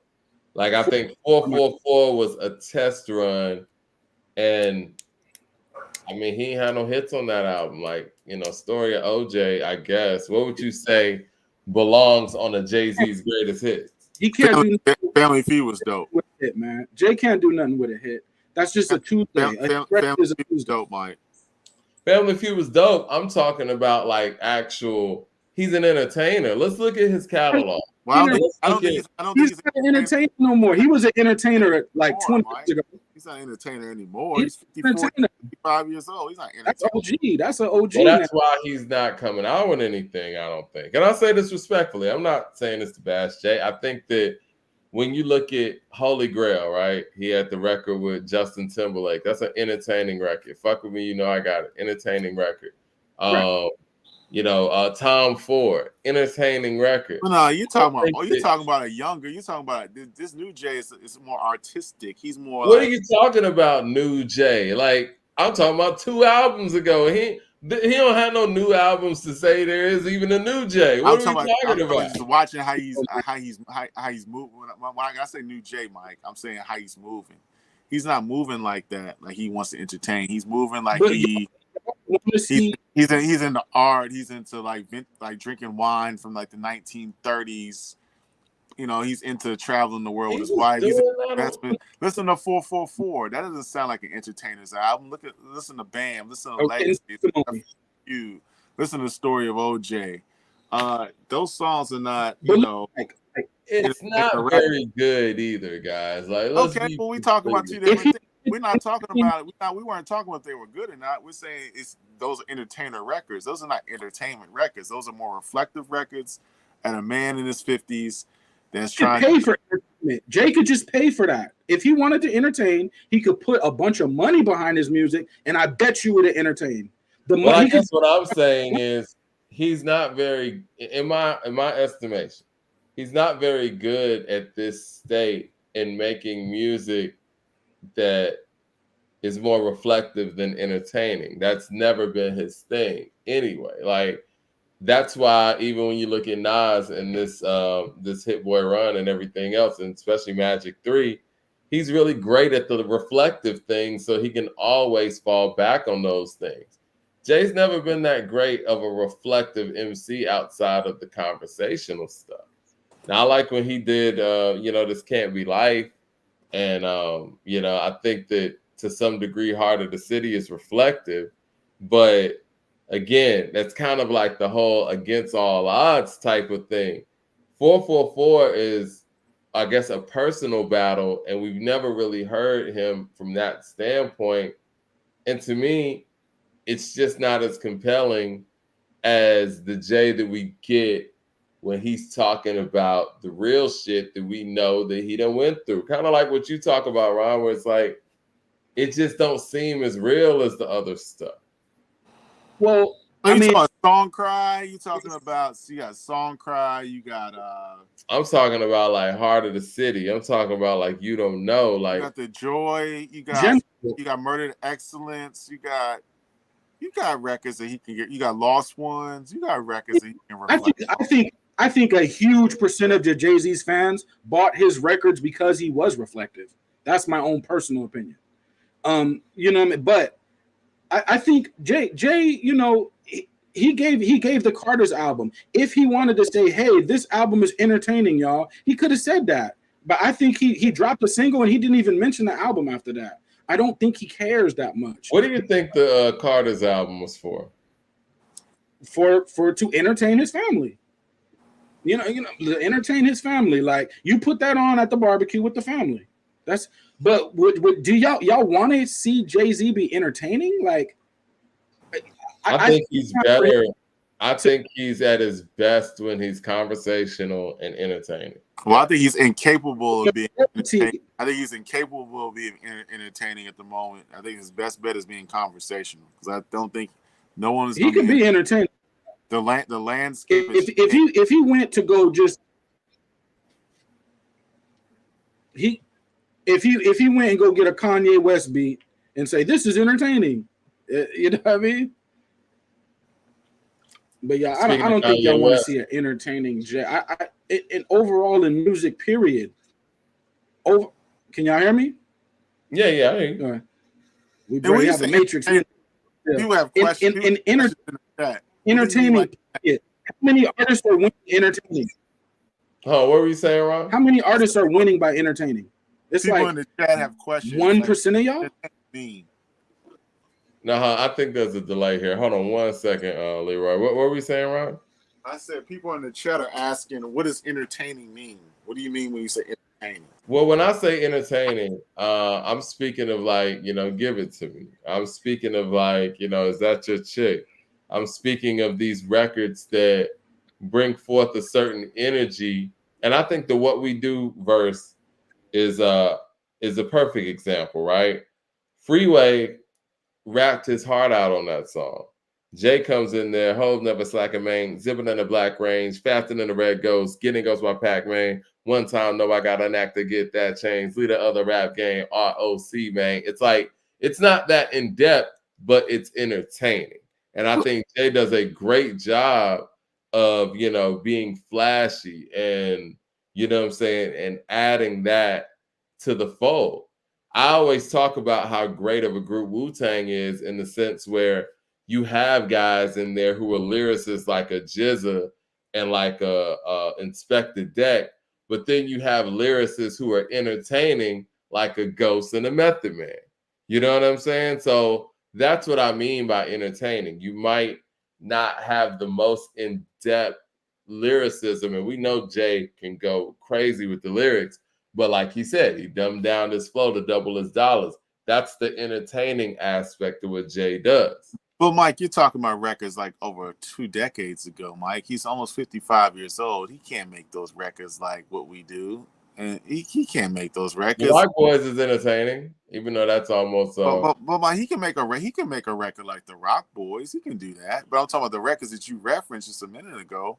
He can't. I don't know why you. I'm just giving. Is that your chick? He can't make no records like that. Now, I mean, I wouldn't even expect him to do so. He can't make those. He's far removed. He's far removed from those type of records. Now, the Rock Boys.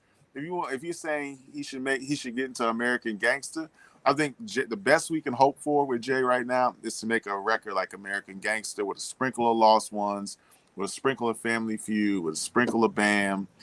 That's what or even the song Legacy. That's the best we can hope for.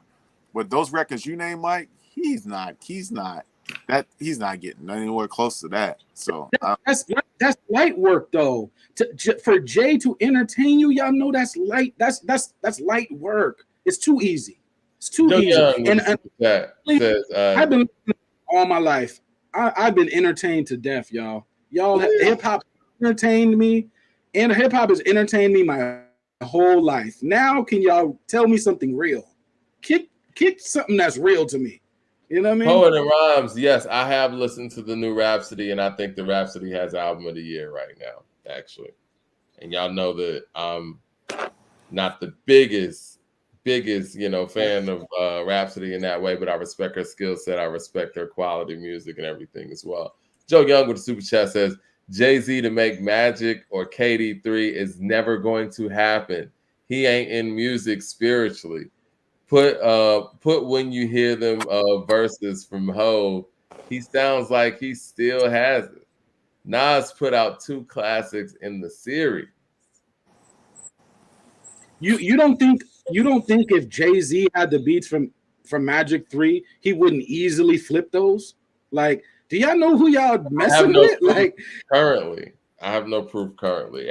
Everything you guys are saying, like you say, is far removed from. Okay, I mean, but I never count Jay out. I'm also gonna say that too. I'm never gonna count Jay out. I want to hear Jay-Z do something that's unexpected, and really, I want to hear everybody do that. But I want to hear. No. Wait a minute. I'm gonna stop you there. He's never been that guy to do that. You act like he Kanye West or something, where he takes chances on records. No.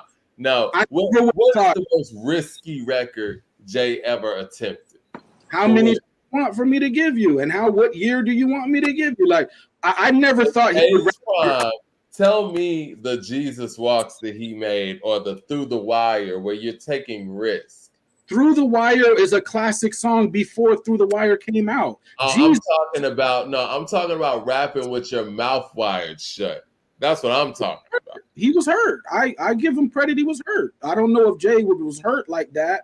But he has done stuff like that, and I told you about that before, and you disregarded it. Like, nah, that sounds like an excuse. I told y'all when he made 444, and first of all, the beats are a certain way. Now, people don't like the beats. The beats, none of those beats are looped. He actually is playing those. Now, when Jay-Z did that, Jay-Z was sick. He said, "I'm still gonna get these bars off, even though I have a cold." He recorded them. They listened back. It says, well, you sound like you're sick and you're kind of off the beat. He said, you know what? I like it that way because it sounds like I'm not really, it sounds like I'm in pain, and the album is supposed to be like of me in the pain of my relationship. That is artistic, y'all. That's artistic. Whether we want to, and I mean, that's artistic. And to go back, I never would have thought he would rap over an Annie sample. I never thought he would, Okay, I'll give you that one. That was a risk-taking record. Snoopy track was a risk. Snoopy track, that was I'm not gonna let you do that, Ron. Snoopy track. You just did Snoopy track like a month ago. I'm dissing it right now. That was a risk. Jesus Walks is not a risk, y'all. And I hate to put it like that, but it's not a risk. It's a great song, but Jesus is very popular in America and the world. So that's not a risk. Walks is a risk. James Smith in case you don't know. James Smith with the super chat says Jay's neck and wrist verse was entertaining in mid. Okay, I must say this so we can move on to the Ye thing so we can get out of here. But just tell me what risk actually paid off from Jay taking. Now, I'll give you the Hard Knock Life. I think that's the perfect example. But moving forward, a lot of the things that he did was just right in line with what would work. And I get that. Him as a businessman and him being the flagship of his own company, it's only so many risks you could take artistically because you got to do what works business-wise. When he met Kanye West and Just Blaze, how did he know that they would work? Because we didn't know them. I didn't care about Kanye. You're saying the blueprint was a risk. I'm just saying when he Kanye, because Kanye's beats was $400. We wasn't buying those beats. So Jay took them on. So how did he know that was going to work? You know well, speaking of Kanye West just celebrated a birthday. And we would be remiss to not mention this all-time great producer. First of all, I want to know where you guys have him on the all-time hip-hop producer list. Mm-hmm. And what is your favorite Kanye West produced track? So, and sometimes I think an L is good. If you make an album that people say is bad, sometimes I think that's good. Like Electric Circus, great album to me. Everyone else says it's bad, and I'm okay with that. 444, everyone says it's bad, I'm okay with that. Sometimes Yeezus, people said it was bad, I'm okay with that. I'm okay with you trying to be so different that you piss people off. I'm with that. Now, to the Kanye West topic. Okay, all right. Kanye, one of the greatest producers, of course. Top three? Top three. See, I'm not. He's a great producer, but I'm not up on him as much as a lot of people. Only because if I hear that what you do is very good, when he cuts a beat, obviously it's phenomenal, right? But if you just turn all the sounds up to the highest level you could turn them up to, and be like, yeah, see, I'm better than everyone. It's like, I get it, but you know, you just got everything really loud. Like you turned all the sounds up on My Beautiful Dark Twisted Fantasy, so it sounds like it's blaring. But you know, No ID could do that. Just Blaze could do that. Yeah, no, Kanye, them progressive steps you're taking in your beats, Kanye. I know that's from the No ID tree. So come on. No ID can't make that album that Kanye made. I'm sorry. I'm just gonna keep it above. The same sample, and you give Kanye the same sample, and just say make a beat. Both beats is gonna be dope. Now I don't know who's gonna be a better beat.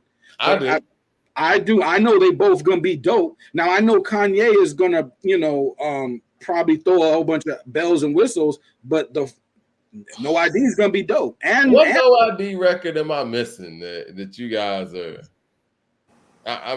What No ID record am I missing that makes him an all-time great producer like that?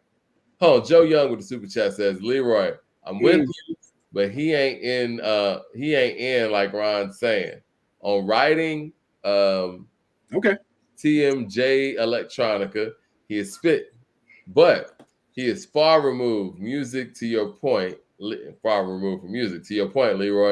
What more can he say? Him and Nas are the best artists. Right. What more can Jay-Z? You think that Jay wouldn't do to Nas what he did to Jay Electronica if they went back and forth? Like, okay, maybe on the Nas record, I think they should go back and forth, and I think they should get in the lab and just be like, you know what? Let's just battle it out. Let's just get this back and forth. We need a Jay-Z album if it's going to be like that. Like this man just cranked out 6 albums, man. I know, but verse for verse in the same room, let's just go till one of us taps out. That's the real deal. Is it? Nah, I think the album's is the real deal. Me and you, toe to toe, verse for verse. We gonna keep going till somebody taps out. That's but I know they're not gonna do that. But I got all right. As a producer, back to the Ye thing. As a producer, I got Ye over DJ Premier. You disagree with that? I disagree. Now I'm not mad at you because I hear the beats that you're saying, but when I could go back decades, and of course Kanye can go back too, but it's the value. I don't think people understand how many bangers Premier has Oh, dropped. yeah. If you look up his production credits and you go down that list, that is insanity for one man to drop that many records, y'all. And a lot of them are bangers. Like once you start keying in the names of this and that, this was that was that. You remember, okay, I remember that beat. I remember that was Group Home, or that was MOP. That was it's crazy the amount of bangers he dropped, y'all. It don't. Yeah, you're right. Michael Williams to the super chat says, Mike, No ID produced Stay for Nas, possibly my favorite Nas beat ever. The saxophone is crazy. I don't know if it's your favorite Nas beat ever, but it's dope. It's dope for sure. What about you, Ryan? Where you got Kanye all the time before we get up out of here? Man, I got Kanye top 5 producers all time. Might be one of the best, but I mean, you think about Dreams, you think about Wouldn't Get Far, you think about Jesus Walks, you think about, you think about. What separates Ye though is he made full albums too, in addition to those spot production, because he came in the era where it was spot production, and then he could take on a whole album. Right, You Don't Know My Name, Alicia Keys. You got the song on the Meet Joe, that Janet Jackson record that was really dope. I mean, versatility as a producer, hip hop producer. It's so many records, man. he was very integral in the Carter 3 as well. I feel like let the beat build. He made that. You know what I'm saying? He made comfortable. Kanye's just. He might be the best, man. Just look at I think he gave Game 2 of his best records. Wouldn't Get Far and Dreams are top 5 Game songs. Dreams is the record that Dr. Dre heard and said, let's start working on this man's album. So Dreams is pretty important. James Smith with the super chat says top 3 Ye produced tracks are Addiction, The Glory, Say What's Real, You Don't Know My Name, and Last Call. And really, it showed the greatness of Kanye West and DJ Premier. Is one of the best songs off Graduation is Everything I'm Not Makes Me Everything I Am. The one that Common passed up. Well, DJ Premier co-produced that joint. Kanye just got so many records, man. We can just, you got the corners. Just take the artist too. The greatest artist. He gave Common some of his best records. You want to take something like a pop record, like Stronger. Like not Stronger. Let's take Gold Digger, for example. You know what I'm saying? Let's take The Good Life, for example. Let's take Flashing Lights, for example. It's so many records. If I did that, would I be dope though? If I took all these pop sounding records and put my little 1-2 on them, would y'all say I was dope? Or is it dope because it's Kanye? Man, we would say you were dope. You could be Leroy Green, Charlie Brown, if you made them records. A lot of these pop sounding records, when I say we should go that route and do some pop shit, people be like, no. But now when we go back to Kanye, it's like, oh yeah, that was fire. I think it's dope is dope, man. I think he's hip hop's best artist ever. Kanye may be a better producer than Alchemist, but who has the better technique? No ID may run this town, right? He may DOA. So No ID got some bad. Technique-wise, Kanye may run this town, I thought. No ID co-produced that record. Oh yeah. But what Kanye makes better bangers than No ID. I spoke about the technique involved in how you make the beat. I hear the teachings of No ID, right?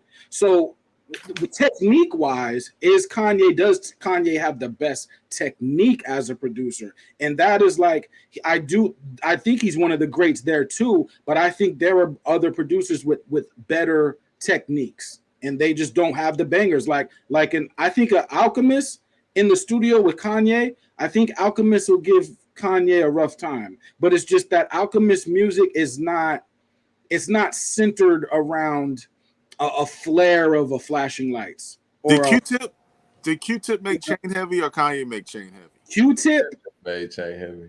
Q-Tip will give Kanye a run for his money. Now that's the one guy that I was. But again, all of these guys are Q-Tip's kids, so the Q-Tip will make a beat without even a beat machine. He'll just be dropping the needle on the record until it loops a dope beat.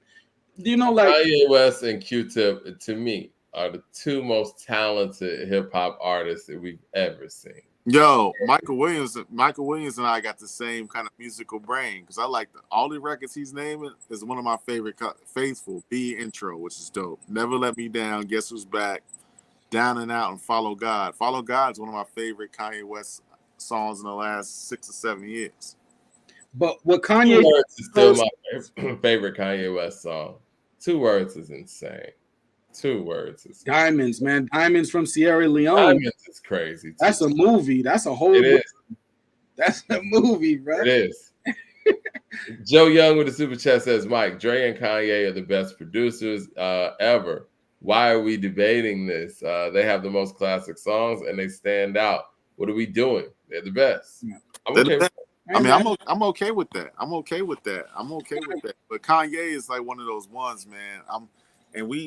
With this Drake and Kendrick beef, I guess they just pushed the damn Vultures 2 back because Vultures 2 was supposed to drop like a month ago. But I'm not gonna put that on Kendrick and Drake, man. This nigga be pushing back albums like crazy, man. Nah, like I'm not. No, we had to wait 3 or 4 years for Donda, so no, I'm not gonna put that on them.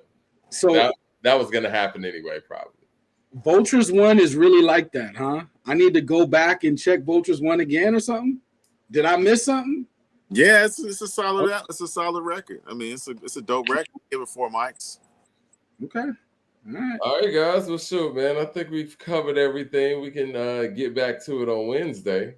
And shout out to everybody in the room that came and kicked it with us on this Monday for a couple of hours. The Tariq Nasheed interview in full will be up momentarily. What's that? That was fire. I appreciate that, man. It was an honor, man. It was a great interview. Tariq was great. Shout out to him. I can't wait till everybody can see the interview in full. Yeah, man. Shout out to Ron for connecting that and doing a lot of behind the scenes work too. Get this thing right. But yes, Wednesday show, man. I got something special, man. We're gonna have a real special hip hop conversation. Special conversation. And we're working on getting it out on an interview with Common and Pete Rock. We've got our fingers crossed on that. We're working on that. Shout out to Mickey Fax. We're trying to put that together, but we working on that. We're working on that. All right, guys. Y'all have a wonderful Monday night. Like I said, like and subscribe. Holla at you. A2HH all day. Mic check 1 2 1 2. Yes, sir. Peace. Peace, y'all.